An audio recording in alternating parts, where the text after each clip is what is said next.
இருந்து நக்கீரன்ல வேலை செய்யும் போது என்னுடைய அனுபவத்துல இருந்து நான் நிறைய விஷயங்கள் சொல்லணும்னு நினைக்கிறேன். அதுல முக்கியமானது இந்த புள்ளிங்கோன்றவங்க வேற. இந்த புள்ளிங்கோன்றவங்க வட சென்னையில புள்ளிங்கோன்னு சொல்றோம் இல்லையா? அந்த ஆளுங்களே வேற.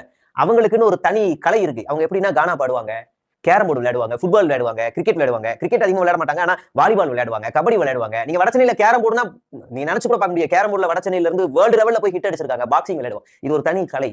இவங்க எல்லாரும் சாதிக்கிறாங்க. இவங்க எல்லாம் பண்றானுங்க அப்படின்னும் போது இவங்க மேல ஒரு வைத்தறிச்சல் வருது. நம்ம என்ன கேட்கிறோம்னா இந்த வட சென்னையில இருக்கக்கூடிய ஒரு சிலர் வந்து கத்தி எடுத்துட்டு இந்த மாதிரி எல்லாம் பண்றாங்க.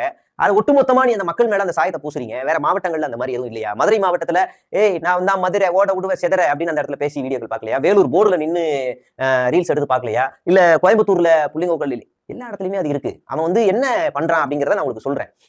ஏதோ ஒரு சிலர் போதைக்கு அடிமையாகி தன்னை ஒரு ஹீரோவா கற்பனையில வாழ்ந்துகிட்டு பண்ற சம்பவங்களை நாம ஒட்டுமொத்தமா ஒரு சமூக மக்கள் மீது அந்த சாயத்தை பூசக்கூடாதுங்கிறதான் இதுல நான் சொல்ல வரேன். நான் முன்னாடி சொன்னதுதான். இந்த குழுக்கள் வேற, இவங்க எல்லாம் வேற. அந்த அந்த தவறான செயல்களில் ஈடுபட்ட அந்த சிறுவர்கள் போதைக்கு அடிமையே பண்ணாங்க. அவங்க மேல நடவடிக்கை எடுக்கப்பட்டு போயிடுச்சு. ஆனா அப்படியே